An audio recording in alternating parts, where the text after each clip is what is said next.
Pulso económico de miércoles, que como siempre empezamos echando la vista atrás a ver cómo le ha ido a nuestro IBEX 35, 0,07% de incremento en la sesión, prácticamente nada, 8.331,2 con valores que avanzan, por ejemplo Grifols, la que más, 2,07 arriba. En segundo lugar Solaria, hoy avanza 1,34 y en tercer lugar Inditex, que hoy pues afianza 1,30 de subidas. Por contra, en el lado de los que han tenido peor ejecutoria, luego les vamos a contar por qué, en algunos casos, por ejemplo el de Robi, que es la que más pierde terreno hoy, 10,17 abajo, Endesa hoy se desploma 5,10 y Acerinox se deja en la sesión 1,07. Y a continuación les voy a adelantar algunos de los temas que seguro son los más interesantes de esta mesa de análisis económico que mantenemos cada tarde para ustedes con los mejores expertos, para que no se pierdan un detalle.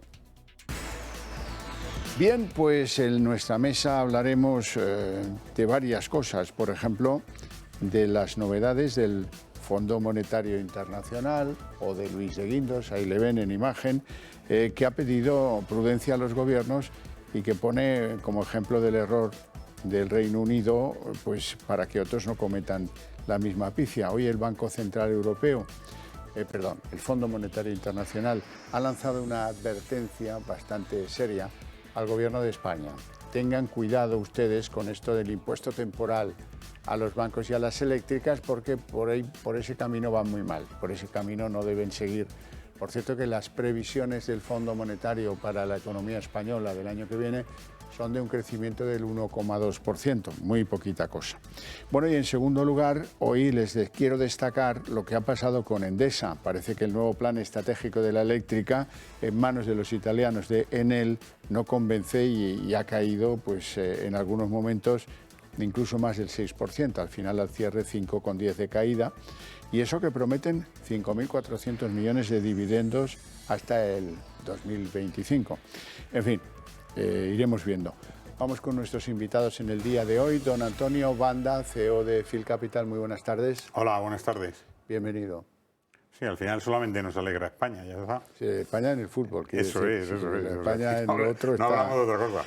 Don Juan Avellán, profesor del IEB, muy buenas tardes. Buenas tardes. Bienvenido también. Muchas gracias. Empezamos dándole un vistazo a la sesión de bolsa, todos pendientes de esa víspera del Día de Acción de Gracias, todos pendientes de a ver qué pasa en la decisión, que supongo que a las 8 nos va a llegar, de la Reserva Federal, y ha sido un día pues un poquito plano, ¿no?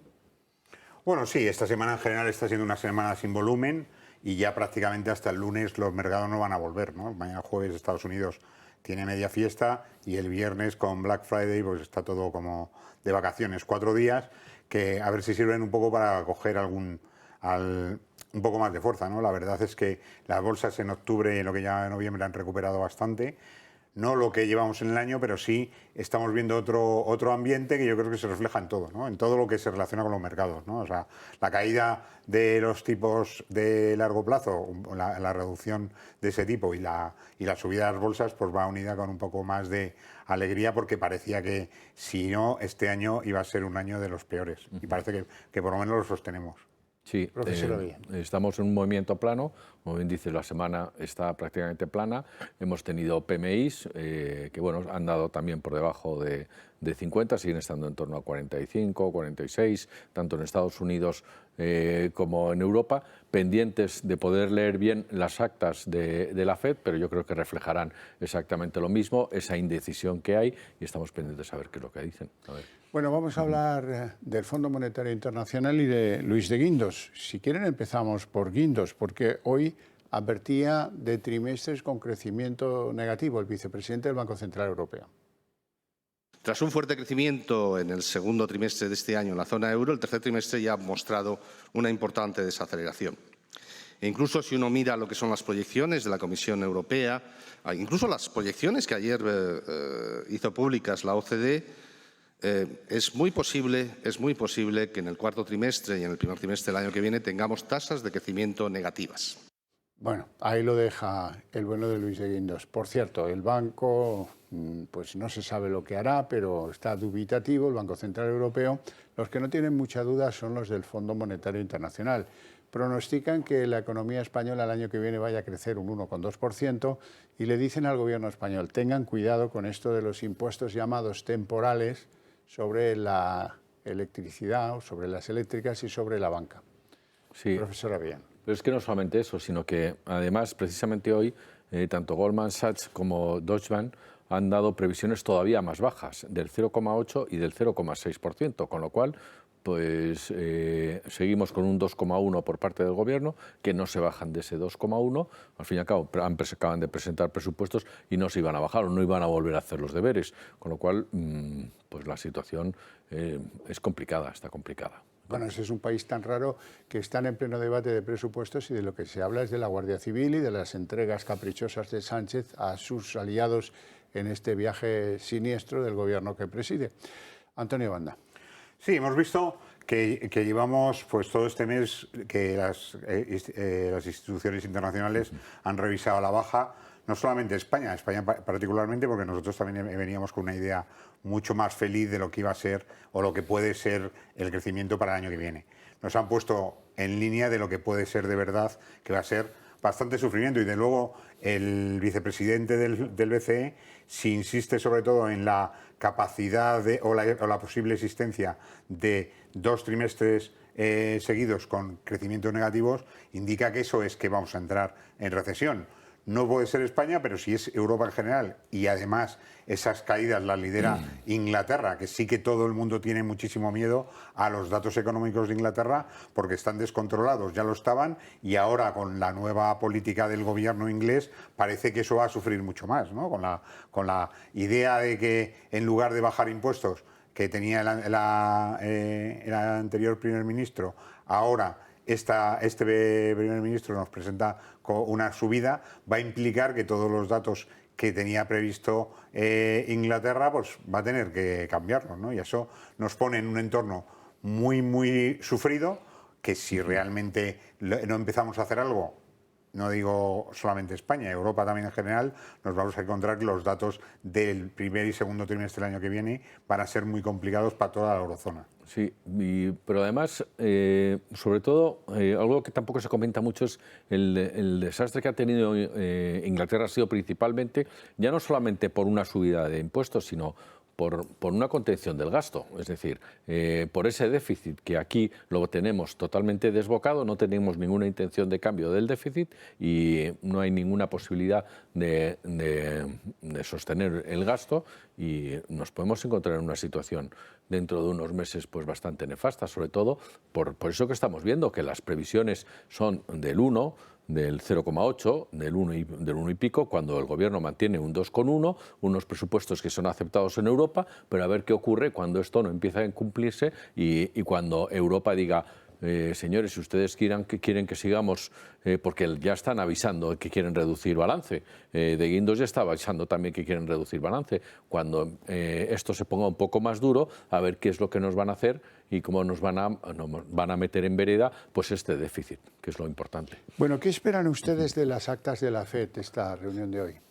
Bueno, van a poner en claro lo que ya han hecho, ¿no? O sea que probablemente lo que van a decir es que las subidas de tipos, puede ser que la siguiente hagan otros 75 puntos básicos, pero que se van a temperar bastante porque la situación parece que la inflación está algo más controlada, que el crecimiento en Estados Unidos empieza a dar datos más positivos y, por lo tanto, lo que se esperaba que era unos tipos de interés o de intervención de la Reserva Federal en el próximo año por encima del 4%, pues se puede quedar bastante por debajo si ven que la economía realmente está respondiendo y sobre todo la inflación está manteniéndose como consecuencia del estímulo que está dando. Efectivamente, incluso se hablaba de un 0,50 en vez de un 0,75 para la siguiente reunión de diciembre, con lo cual lo que veremos probablemente de las actas es un soarre entre distintos gobernadores de los distintos autoridades monetarias de los distintos estados de Estados Unidos.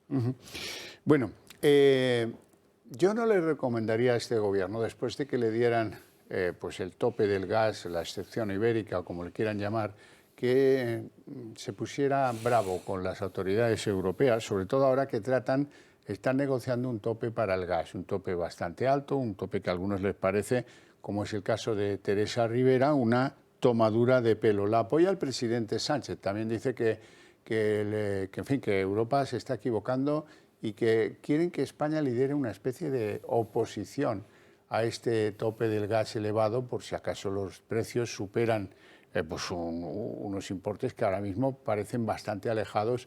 Pero claro, tiene que llegar el frío, tenemos que ver cómo termina el gas, vamos a ver qué pasa en Ucrania. Hay muchas incertidumbres, pero es un poco llamativa la posición un poco chulesca que adoptan tanto el presidente del Gobierno como Teresa Rivera. Vamos a escucharla. Que genera justamente el efecto contrario del deseado. Lo que hace es inducir un incremento artificial de precios, poniendo en riesgo todas las políticas de contención de precios. Nos vamos a oponer rotundamente.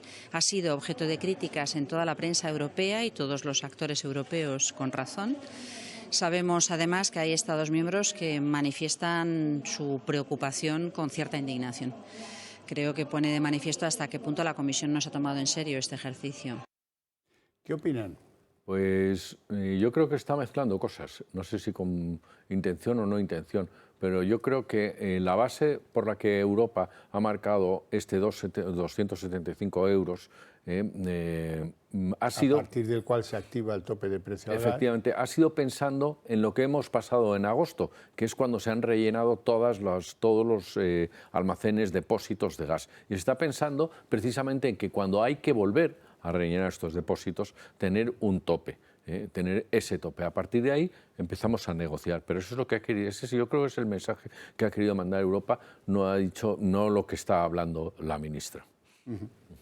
Manda. Sí, yo creo que nos subimos a cosas que, o sea, parece que vamos siempre en contra de lo que decide el resto de Europa, y así nos va, ¿no? O sea, al final es un concepto bastante complicado porque nosotros, con la excepción ibérica, lo que pretendíamos era salirnos de todos esos acuerdos y ya hablábamos que el efecto de precio, el que se utilizaba como el precio que era la media, como todo eso hace pues 6 meses a nosotros nos traía el pairo, ¿no? Y decíamos que nosotros íbamos a tener nuestro precio, que nosotros íbamos a tener nuestros proveedores y que luego a lo mejor, es lo que nos ha pasado, hemos abierto el grifo del gas para Europa desde aquí. Entonces, claramente creo que está hablando de cosas que no tienen ningún sentido. Yo creo que los holandeses, estoy de acuerdo con Juan en que han puesto un objetivo que es, tenemos ahí el gas, vamos a intentar que no se nos dispare el precio de donde tenemos acumulado. Vamos a ver cómo lo podemos gestionar. Y sin embargo, la ministra ha ido por otro lado, que yo creo que no tiene ningún sentido. A veces uno tiene la sensación, ya me perdonarán ustedes, de que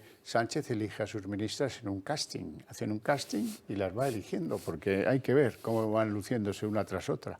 Hablemos de algún nombre propio en la bolsa de nuestro país. Robi, por ejemplo, que hoy se ha desplomado enormemente, 10,17 de caídas, porque a los inversores no les han gustado las previsiones de su negocio para el año que viene, 2023. Sí, yo creo que el mercado tenía unas expectativas muy superiores. Yo creo que ellos han empezado a hacer dotaciones para su desarrollo de negocio, que implica que efectivamente el beneficio operativo no sea el que se había esperado anteriormente. Por eso la ha pegado el mercado un poco. También es verdad que la compañía sigue estando dentro de un sector de moda con expectativas un poco, en cuanto ajuste sus datos, probablemente volverá a ser bien vista.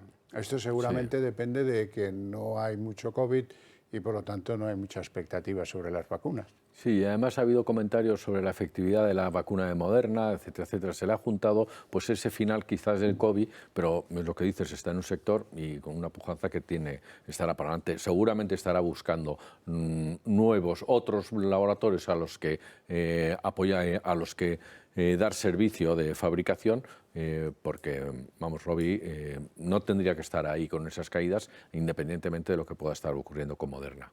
Hablemos entonces de Endesa. Parece que el mercado hoy la castiga, 5,10 de caídas. Esto se debe a que no ha convencido su plan estratégico. Las caídas han llegado a ser del 6%. Y eso que prometen repartir hasta el año 2025 5.400 millones de dividendos. Bueno, sí, el movimiento ya lo hemos visto que ha pasado con otras eléctricas que también han anunciado dividendo y que además viene jugando por el lado de a ver cómo van a gestionar la entrada del impuesto y la posibilidad que hay de pagar a tus accionistas a costa de esos dividendos, ¿no? Entonces, pues bueno, si empiezas a ver dividendo, posibilidad de pago, eso implica una caída porque directamente en cuanto paga el dividendo eso se descuenta sobre el precio. Entonces, habría que ver cuál es el efecto de caída y cuál es el efecto del mercado descontando el pago de dividendo muy superior al que también se estimaba, ¿no? Y eso va incluido en el precio directamente. Sí, además con la presión italiana Enel, que es el accionista principal y que lo que siempre ha intentado es intentar sacar el máximo posible de Endesa a costa de lo que fuera. Con el cambio de las medidas que ha tomado el Gobierno, quizás pasen de 400 a 250 el peso que tenga en la cuenta de resultados el nuevo impuesto. Digo en la cuenta de resultados porque... Bueno, el Gobierno ha tenido mucha prisa en anunciar, ayer lo hizo a bombo y platillo, Nadia Calviño, con la oposición de Yolanda Díaz, este acuerdo con la Asociación de la Banca. Es un acuerdo para que las personas que no puedan pagar las hipotecas porque han subido los tipos o van a subir los tipos, porque no han empezado en serio a subir el Euribor, pues puedan acogerse a un plan que les permita dejar de pagar intereses durante un periodo de tiempo. Pero cuidado, eso no significa perdonar los intereses, y eso significará pagar más intereses por las mismas hipotecas.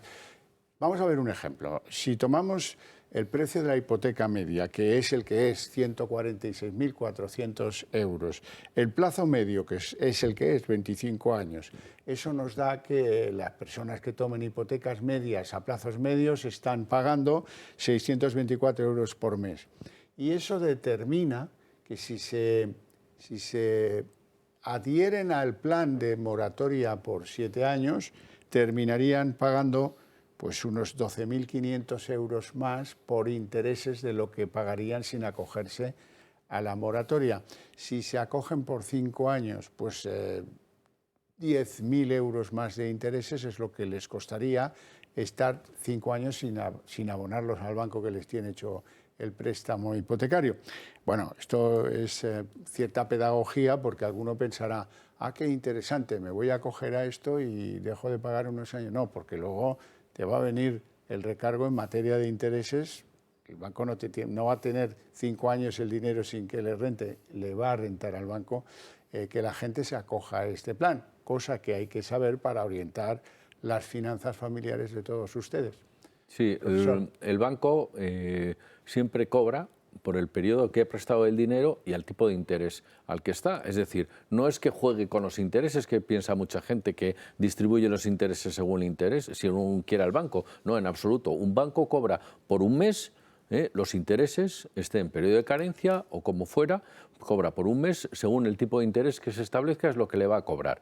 Entonces, si se pone un Euribor menos 0,10, le estará cobrando el 2,7% si se mantiene el Euribor que teníamos ayer, que era el 2,8%. Entonces va a seguir pagando un 3%. Recomendaría que cuanto antes se quiten la hipoteca, mejor, y que mantengan, si pueden mantenerlo, que mantengan los pagos que puedan. Al fin y al cabo hay una cosa, nos están diciendo que esto realmente no se puede llegar y que nadie puede llegar a pagar las hipotecas. Los bancos, cuando dan la hipoteca, la dan sobre el 30%, como máximo de la capacidad de endeudamiento, y sobre todo desde la anterior crisis son muy estrictos en ello, y así se ha hecho. Después las familias van teniendo más ingresos, las hipotecas va pasando el tiempo, la situación de las familias suele mejorar o tienden a mejorar. Y bueno, pues siempre tienen capacidad para asumir una subida de tipos. Estamos en torno al 2% de tipos de interés. Venimos del 2008, que pues cuando el Banco Central Europeo subió los tipos de interés y llegaron a estar al 5 y pico por ciento. Es decir, yo recomendaría que si pueden aguantar esta subida, lo hagan desde luego sin dilatar más sin acogerse a las moratorias. Banda, ¿cuál es su consejo? Hombre, es que el banco gana. El gobierno dice una cosa y no ayuda a nadie, o sea, porque lo que está intentando es hacer una ley para que los bancos alarguen y hagan una moratoria de los créditos, y no están dando una ventaja en la que el banco se va a poner en lugar del que ha pedido la hipoteca, ¿no? Estamos viendo que lo que está intentando es que el banco renegocie la hipoteca con su cliente para que esa hipoteca le salga el tipo de interés que tenemos ahora, pero que probablemente esa hipoteca vaya cambiando también en el tiempo. O sea que si nosotros vemos que los tipos siguen subiendo y tu hipoteca sube y se va a hacer más cara, no son esos 12.000 euros, puede ser mucho más. También puede suceder lo contrario, que si los tipos bajan, entonces lo que te has dado de moratoria va a ser una cosa que vas a tener que pagar al tipo que hayas negociado. El banco gana, seguro. Y el gobierno está proponiendo una ley que, desde luego, como siempre, sirve para poco a la mayoría de los españoles. Sí, para lucirla, si acaso mañana, en pleno debate de presupuestos. Por cierto, en esos presupuestos, y fruto del acuerdo del gobierno con Bildu, imagínense, la ultraizquierda le ha impuesto a Sánchez, y Sánchez ha querido aceptarlo, que el año que viene, 2023, los alquileres limiten su crecimiento al 2%. ¿Y esto qué significa? Pues hombre, hoy tenemos un ejemplo. La oferta de alquiler en Madrid con las limitaciones se ha desplomado en el último año. Eso es lo que tiene el limitar el aumento de los alquileres tan por abajo, 2%, pues mucha gente dice, pues mi vivienda que estaba en alquiler ahora va a dejar de estarlo. La vendo o la uso o la tengo cerrada. No me sale rentable alquilarla. Y baja el volumen de viviendas en alquiler en las principales ciudades españolas. Sí, perdona que te apostille, no es la ultraizquierda, es la ultraizquierda de Bildu, que tiene otras connotaciones. No, lo digo porque esto lo reclamaba también Podemos, así que sí es, digamos, o sea, el mundo de la que esto es alucinante quién está tomando las decisiones, pero bueno, sí que ha caído, ¿por qué? Pues porque muchos propietarios que están alquilando están diciendo, ¿para qué alquilar? Vendo, liquido y me voy a otro sitio. ¿Por qué no? Porque es el segundo año que me van a mantener al 2% la subida. Estoy perdiendo dinero. Es decir, me están subiendo la financiación de esos pisos, me están subiendo impuestos, me está subiendo absolutamente todo. No me sube el ingreso que voy a tener. ¿Para qué me voy a quedar en este mercado? Me voy a otro mercado, me voy a lo que vaya a hacer la renta variable. Pues ahora, dentro de un mes, dentro de 2 meses, puedo entrar ya en renta fija y voy a estar mucho más tranquilo que teniendo que esperar ahí, encima sin tener apoyo de posibles ocupas, sin tener ninguna seguridad jurídica. Entonces, pues es normal que tengamos que se contraiga la oferta. Sí, sobre todo que tienes a muchísimas compañías internacionales que se dedican al alquiler de viviendas, que era una cosa que estaba empezando a crecer en España vía Socimis, vía entradas de REIT, que son fondos inmobiliarios, que estaban buscando la evolución del negocio inmobiliario en España para intentar dar un universo de pisos de alquiler vía empresas mucho más amplio de lo que tenemos ahora. Eso iba a provocar mayor competencia, una regulación de precios equivalente a las necesidades. Esto rompe todo, porque al final, si tú tienes una inflación que es del 8% al final del año, tu subida máxima en el alquiler es un 2%, cualquier compañía internacional, eso le implica una pérdida de ingresos directa, porque ellos hacen un descuento del conjunto de sus operaciones inmobiliarias y cómo hacen la valoración. Con lo que estás diciendo que fuera de aquí todos los inversores internacionales, que son en la mayoría de los países europeos la base de un negocio amplio de alquiler inmobiliario. De nuevo, en contra de las personas que están buscando un alquiler, que no pueden comprar una vivienda y que además vemos que es la mayoría de la gente joven que está intentando hacer otro modelo de vida. Entonces, pues bueno, tiene muy poco sentido, pero aquí vamos a tener que comérnoslo. Tiene un sentido perverso sobre el mercado del alquiler, cosa que hay que aclarar por si a alguno incauto le parece que es una medida atractiva. Hablemos del sector del automóvil. La producción de vehículos ha crecido un 2,8% hasta octubre. En los 10 primeros meses del año se han producido en España 1.806.000 vehículos nuevos y, eso sí, las exportaciones han caído, han tenido un ligero ascenso, me estoy equivocando, de un 1,1%, muy escaso. Sí, bueno, el sector del automóvil es una fabricación principalmente para la exportación, porque el mercado interno sigue todavía bastante parado, con un parque automovilístico ya no antiguo, sino antiquísimo, o sea que realmente no son cifras para celebrar, sino que esto es una continuidad que tendríamos que estar mucho más altos y mucho más elevados en un sector que es fundamental porque pues tiene un peso en el PIB enorme. Del orden del 12%, ¿no? Más o menos. Bueno, no tenemos tiempo para más, lo dejamos aquí. Les agradezco mucho a ustedes dos su presencia y sus opiniones, todavía más a ustedes su paciencia y su interés desde sus hogares. Por eso les invito a ver a continuación la redacción abierta con todo lo que trae la política este día de hoy.